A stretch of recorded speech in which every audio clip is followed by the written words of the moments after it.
estamos de volta para falar um pouco de metabolismo, falar de saúde. Estamos aqui no canal Viver Brasil, com esse cenário novo, cenário bonito, no programa Saúde e Bem-Estar. Estou aqui com meus colegas da Rede Mater Dei de Saúde e vamos falar um pouquinho de sono, né? Distúrbio do sono. Lídia, começa para mim, o que é isso? Distúrbio do sono, problema do sono, deixa eu entender essa história. Bom, muito bem. O sono, como a gente já falou aqui, é um momento muito importante, né? Um terço da nossa vida é importante, onde várias funções precisam acontecer e existem vários distúrbios do sono, mas dois principais que são grandes problemas de saúde hoje, que são a insônia e a apneia obstrutiva do sono. Então, falando primeiro da insônia, né? Insônia é aquela insatisfação em relação à quantidade e qualidade do sono. Hoje a gente tem essa queixa tanto em jovens, adultos jovens, idosos, muito comum. E muitas vezes essa insônia, ela vem de hábitos, comportamentos inadequados, né? Então, a gente teve recentemente a campanha nacional do sono e o lema foi priorize o seu sono. Tem várias coisas importantíssimas que a gente poderia fazer e muitas vezes deixa de cuidar, né? Então, ter uma rotina com horários adequados para dormir, evitar certos tipos de atividade muito estimulante próximo ao horário de dormir. Hoje tem muita tela, né? A tela tem um problema muito importante que é o estímulo, o hiperestímulo, próximo ao horário de dormir, e também a luminosidade. A luminosidade, ela interfere muito, ela impacta na liberação da melatonina, tão famosa hoje, né? Conhecida, tanta gente quer ou já faz uso ou tem interesse em usar, mas a melatonina é uma substância que o nosso corpo produz, né? E que quando nós deixamos que ela seja liberada e produzida, isso só acontece no escuro, quando a gente deixa que isso acontece, geralmente a gente tem um ritmo de sono ideal, adequado, né? Essa questão da leitura à noite é muito boa, mas às vezes a leitura da tela, ela não vai fazer o mesmo efeito de uma leitura de livro, né? De papel. Exatamente. O que a gente orienta é que a leitura ou outra atividade calma, ela é ótima, mas ela deve ser feita fora da cama, em papel, né? E de preferência com luz indireta. Então, sim, atividades mais calmas, relaxantes devem ser feitas ali no momento em que a gente está se preparando para dormir. Então, o ideal é que uma hora antes da hora que a gente define que é o nosso horário de ir para a cama, a gente já esteja numa situação favorável. A famosa higiene do sono envolve isso. Então, menos luminosidade, a melatonina ela precisa de escuro para ser liberada. Então, as pessoas às vezes gostam de ficar na tela. Não, eu vou ficando na tela ali, vou ficando até que eu durmo. Na verdade, ele vai dormir por esgotamento, né? Exatamente. Aí dorme, mas dorme fora do horário. Também dorme um sono mais agitado, um sono não tão tranquilo, né? Então, isso realmente é uma condição que várias pessoas já trazem. Não, mas é assim que eu consigo dormir.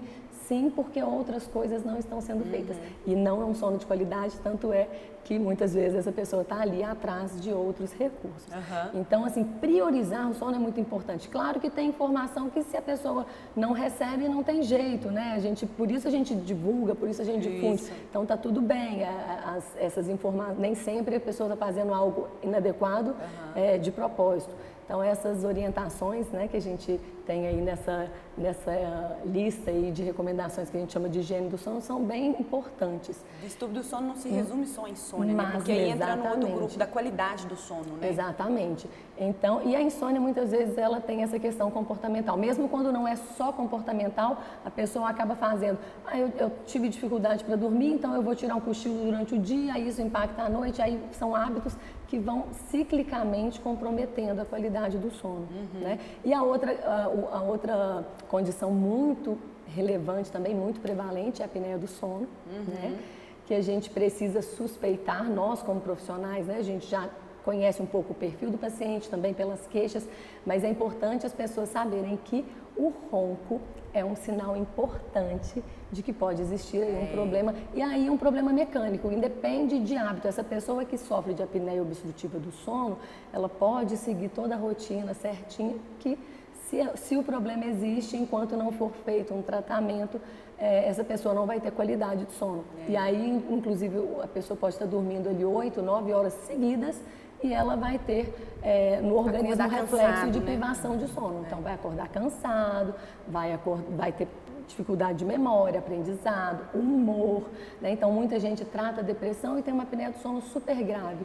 Quando a gente começa a tratar a apneia do sono, melhora o humor, né, gente? Ficar sem dormir é teste de resistência. Queixa de déficit de memória, vai procurar demência e o problema está lá no sono. Sexualidade, né? Alterações da sexualidade, do humor, ganho de peso. Então, tudo isso vem doenças com privação. Doenças cardiovasculares. cardiovasculares. Então, privação de sono. Cada vez mais os distúrbios do sono têm entrado nas outras diretrizes de outras especialidades. Nas diretrizes de cardiologia, a investigação do sono, a relação da apneia do sono com hipertensão, né, tem sempre essa relação de metabolismo. Exatamente. A gente que tem consultório, eu sempre falo, né, vale a pena trocar uma ideia com a sua secretária.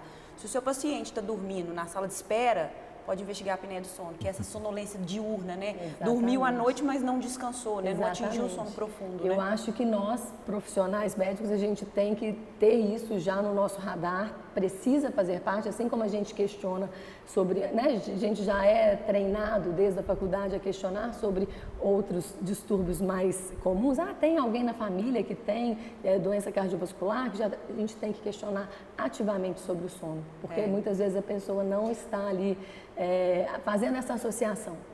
Porque às vezes o problema do sono vem como um problema secundário, mas às vezes é primário que vai causar um problema renal ou metabólico, né, Paulo? Não, com certeza. E é interessante que boa parte das pessoas tem uma grande dificuldade em entender o que é um sono saudável, né, um sono de qualidade. E isso, nós que estamos no dia a dia de atendimento das pessoas no consultório, né, definitivamente eu concordo com vocês, né? A anamnese do sono, ela é fundamental, mas geralmente as pessoas me respondem, não, Paulo, meu sono tá bom, eu durmo 8 horas por dia. Aí eu falei, tá, mas não é só o tempo, né, Lígia? Como que você acorda? Você acorda repousado, você acorda com energia, ao longo do dia você tem sonolência, você se sente cansado. E é muito interessante porque várias vezes, né, pacientes me chegam com queixas assim e eles estão buscando uma resposta em distúrbios hormonais. Né? Ou então de vitaminas, deficiência vitamínica. Um paciente... Que tem que rastrear também, né? Assim, tem que rastrear também, mas a maioria são outros problemas. Né? Os pacientes, eles vêm muitas vezes querendo algo para melhorar a energia. É uma pílula, né, para resolver o problema. E é muito mais complexo. A gente acha uma causa que ele não só está impactando naquilo que ele percebe, mas está impactando em várias questões. Tem um paciente que me marcou muito, porque ele chegou para mim falando assim, Paulo, eu vim porque eu quero tomar testosterona. Isso. Né?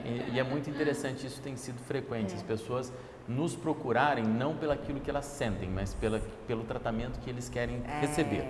Né? E isso também a linha final, né? O resultado final. É fruto de muita desinformação que tem em mídias sociais hoje, né? E conversando com ele durante a consulta, né? Identifiquei sintomas de um distúrbio do sono, né? Ele ficou resistente ao máximo, né, para fazer o exame que vai nos ajudar a diagnosticar, que é a polissonografia. E quando fez o exame, né, ele descobriu, né, uma apneia gravíssima, né, com índice apneia e hipopneia elevadíssimo, né, que o tratamento definitivamente era o distúrbio do sono. Né, e o mais interessante, né, dosado a testosterona, ela estava em níveis normais, e não era este o problema. Né? Mas é muito interessante porque, eventualmente, né, as pessoas podem procurar médicos que vão entregar aquilo que elas estão buscando. Eu vim para tomar testosterona. Tem gente que vai prescrever. E até é possível que, transitoriamente, a pessoa pode até se sentir um pouco melhor. E isso pode acontecer, porque tem vários fatores que vão interferir nisso. Mas... olha que interessante. Agora a gente também já está vivendo o outro lado. Quem está usando testosterona e está evoluindo com o distúrbio do sono. Pelo excesso de testosterona, bebidas energéticas, cafeína, aquela coisa que mudando o metabolismo, a história da escada rolante. Mas é exatamente isso, Érica. Porque e tem um ponto, né? A terapia de reposição de testosterona, mesmo em pessoas com deficiência, pode piorar a apneia do sono. Né? Então, se você não tem um olhar amplo sobre a saúde do paciente, né, e o aborda de maneira adequada, você pode prejudicá-lo em vez de beneficiá-lo. Então temos aí toda uma sequência. Eu costumo falar que a medicina ela não pode ser cartesiana. A gente não pode ter um raciocínio matemático para chegar a conclusões médicas, que geralmente isso traz grandes problemas de saúde, né? E o pensamento biológico ele é muito mais complexo.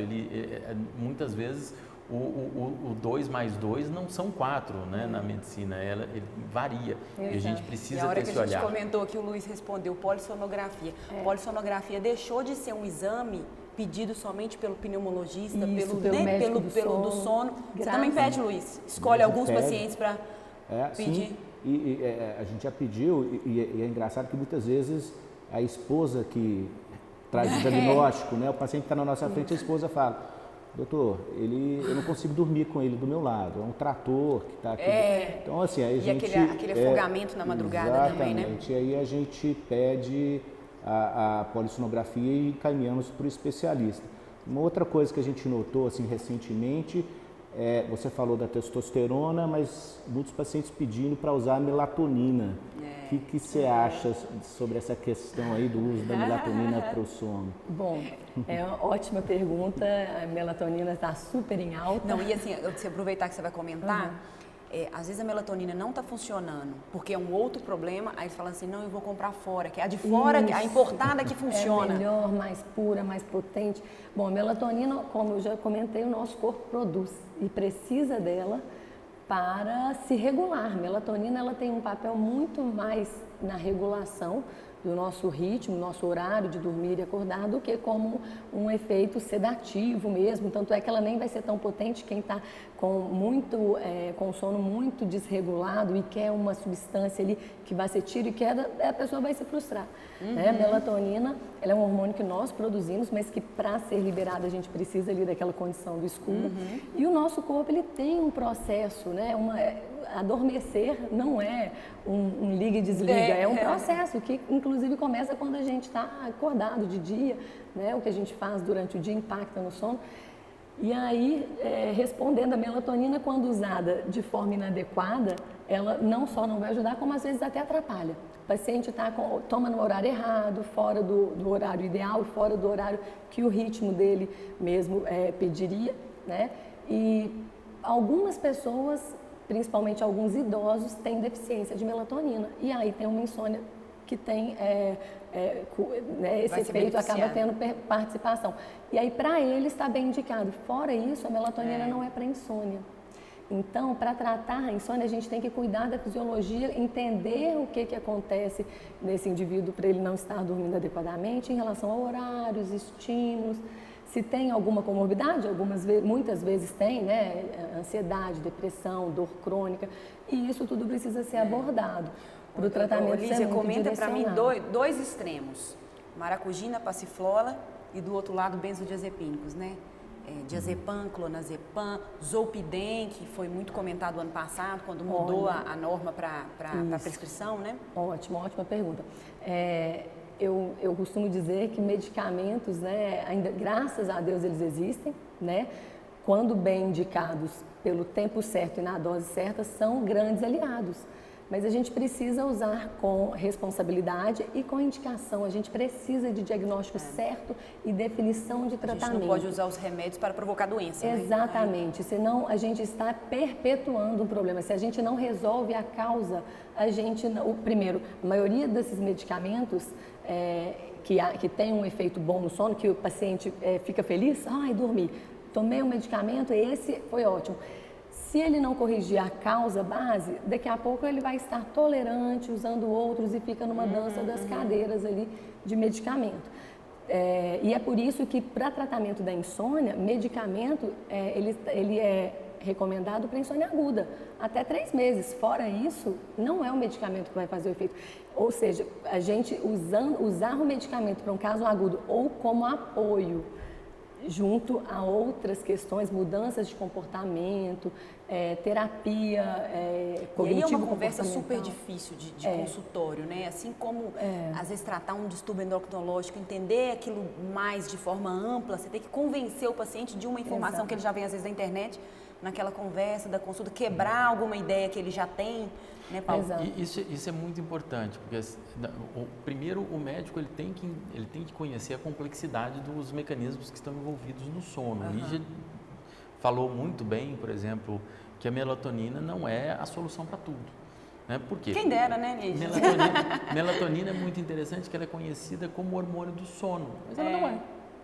A melatonina, ela faz parte de um dos nossos relógios biológicos, que são vários, que regulam nossas funções, né, de várias maneiras. Por exemplo, vou citar outro relógio biológico que tem a ver com a secreção do cortisol, que também está envolvido nesse processo. E a melatonina, ela é um hormônio marcador de claro e escuro. Está claro, melatonina está baixo. Está escuro, melatonina sobe. No ser humano, que é um animal de hábito diurno, a melatonina ajuda na indução do sono. Nos animais de hábito noturno, a melatonina sobe à noite, só que ela é indicadora de despertar.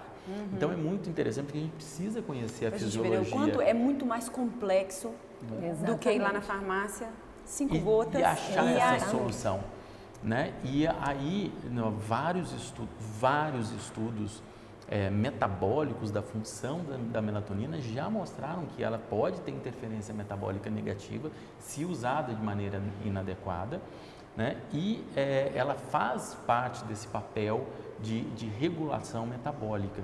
E aí a gente tem que fazer de tudo para trazê-la na sua secreção fisiológica. Então a pessoa deve se preocupar com a melatonina, sim, mas fazendo uma boa higiene do sono, né? Reduzindo a sua exposição à tela à noite. Resolver as outras coisas, né?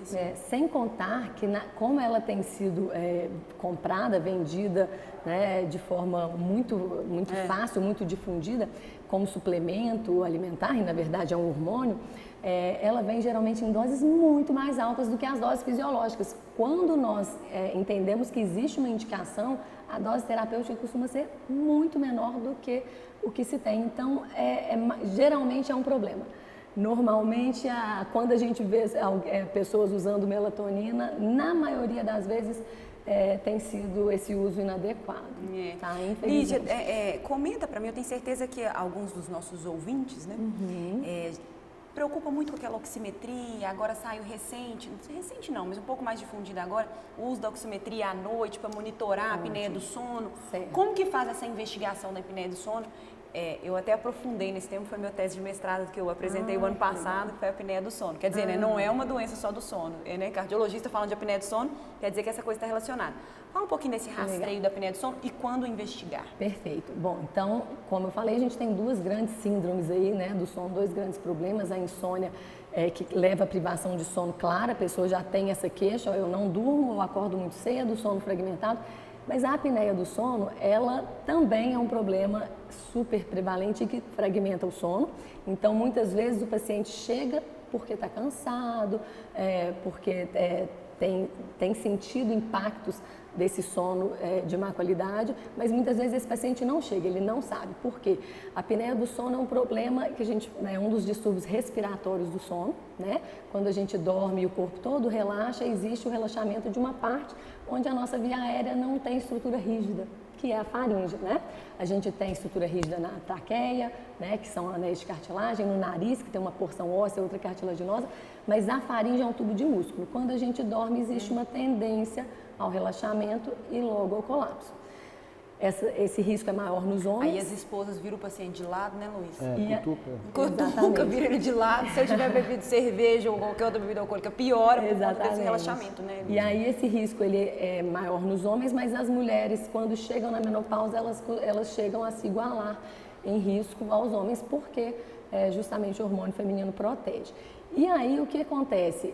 Com esse colapso da via aérea, a gente vai tendo fragmentação. Se o fluxo respiratório, o fluxo aéreo, ele é interrompido ou reduzido, isso vai levar a impactos com queda na saturação de oxigênio, né? E isso para o corpo inteiro, né? Quando o cérebro percebe que a gente está ali com essa saturação baixa, ele nos faz ter um breve despertar, que não nos traz consciência, mas fragmenta o sono, e aí eu abro de novo aquela via aérea, depois isso acontece de novo e vai se repetindo. Isso assim, né? E isso acontecendo várias vezes inteira, à noite. O sono não aprofunda, né? A hora que a saturação cai, o paciente desperta. Exatamente. Começa a aprofundar de novo, saturação cai, o paciente desperta. E faz aqueles micro despertares ao longo da noite. E aí né? isso tem vários impactos. O impacto de ter essa fragmentação tão grande, o mais direto é o cansaço, a alteração de memória, porque é o sono fragmentado. É aquele indivíduo que pode dormir várias horas Continua cansado. Estar cansado porque irritado, o sono... mal-humorado. Exatamente. E aí tem além disso, o fato de ter essas dessaturações, né, queda da oxigenação, isso de forma intermitente e recorrente tem impacto cardiovascular, cerebrovascular, claro, né? Fora que a própria recuperação também libera ali, né? As arritmias acontecem aí, o pico pressórico. Cada vez que a gente tem uma apneia, a recuperação é como uma respiração muito ofegante, aumenta a pressão arterial. Que é o relato da esposa do afogamento. Aí ele acorda afogado, que é a hora que ele está fazendo o despertar, né? Tem alguns impactos que são mais percebidos, outros que ficam mais ali escondidos, igual todos os distúrbios metabólicos que a gente diagnostica com exames, seja exames de sangue, seja outros exames complementares. Aproveitando os exames de sangue, tem a tireoide que tem que olhar, né, Paulo? Associada a distúrbios do sono, lembrar da tireoide, né? Exatamente. Eu tenho tireoide. Não, essas questões hormonais, como citei anteriormente, muitos dos sintomas, eles são comuns, né? Então, o sintoma de cansaço, de perda de memória, de sensação de falta de energia, disposição, a gente tem uma gama ampla de alterações que podem levar a isso. Desde distúrbios psiquiátricos, passando pelos distúrbios do sono, né, distúrbios do estilo de vida, excesso de bebida alcoólica, né, e também alguns distúrbios hormonais. Né? Então, o hipotireoidismo é um desses sintomas, a gente tem que estar atento para isso e diferenciar adequadamente. A parte boa é que hoje, né, as ferramentas de diagnóstico que temos para o diagnóstico do hipotireoidismo são excelentes. Então, a dosagem laboratorial dos hormônios tireoidianos e também do hormônio que regula a função da tireoide, que é o TSH, nos ajuda muito. Né? E dá para que a gente consiga, então, discernir adequadamente e direcionar a atenção para aquilo que realmente vai melhorar a qualidade de vida daquele paciente. Ô Luiz, esses pacientes às vezes chegam lá para você, né, faz um tratamento de doença renal e atribui todos os sintomas à doença renal. E às vezes tem esse outro diagnóstico por trás, né? Acha que é somente, eu faço acompanhamento com o nefrologista e por isso que eu estou sempre cansado. E não é, né? Não é bem por aí, né? Não, assim, a nefrologia é uma especialidade que tem interface com várias especialidades, a cardiologia. E muitas das vezes o paciente concentra todo o cuidado no nefrologista, que vai encontrar com ele com maior frequência, né? Isso que é importante, né? O nefrologista entender e saber também quando ele precisa da ajuda do colega para tratar esses distúrbios que muitas vezes vêm associados. O Paulo falou da síndrome metabólica, então é um bom exemplo disso, de um paciente que nefropata, mas que ele tem outros distúrbios que vem junto, não é? E isso com certeza aumenta a complexidade do tratamento, né, desse paciente. E nós todos, pode falar. Eu queria só chamar a atenção então, né, de quando suspeitar, né, e o que fazer quando sinais de suspeitar alerta, da né? apneia do sono, isso. Então sempre que qualquer pessoa, o próprio indivíduo ou familiar, né, perceber ronco, lembrar, o ronco, ele muitas vezes é só uma ponta de um iceberg, né? O ronco nada mais é do que o som que o ar faz quando passa por um espaço muito estreito. Então, se tem ronco, precisa ser investigada a possibilidade de existir aí uma apneia do sono. Geralmente, ela vem junto. Existe a condição que a gente chama de ronco primário, que é um ronco sem apneia do sono. Mas, na maioria das vezes, o ronco aí é um sinal de alerta, de alarme mesmo, tá? E aí, passar com o profissional médico para ser orientado. E, além de sonolência excessiva, o sono não reparador, isso tudo também chama atenção. E nós quatro aqui, né, médicos, né, temos uma rotina sempre muito puxada, né, naturalmente, assim, desde quando começa a estudar pré-vestibular, faculdade, e a gente também tem que cuidar dessa questão do usar o sono para recuperar as nossas energias e fazer a programação toda do dia, né? Com certeza. Muito obrigada, foi um bate-papo muito bom falando sobre o sono e entendendo todo esse cuidado integral com o paciente. Então nós falamos um pouco mais sobre o sono, a relação disso com os distúrbios endócrinos e o cuidado com o metabolismo e com a saúde. Até breve.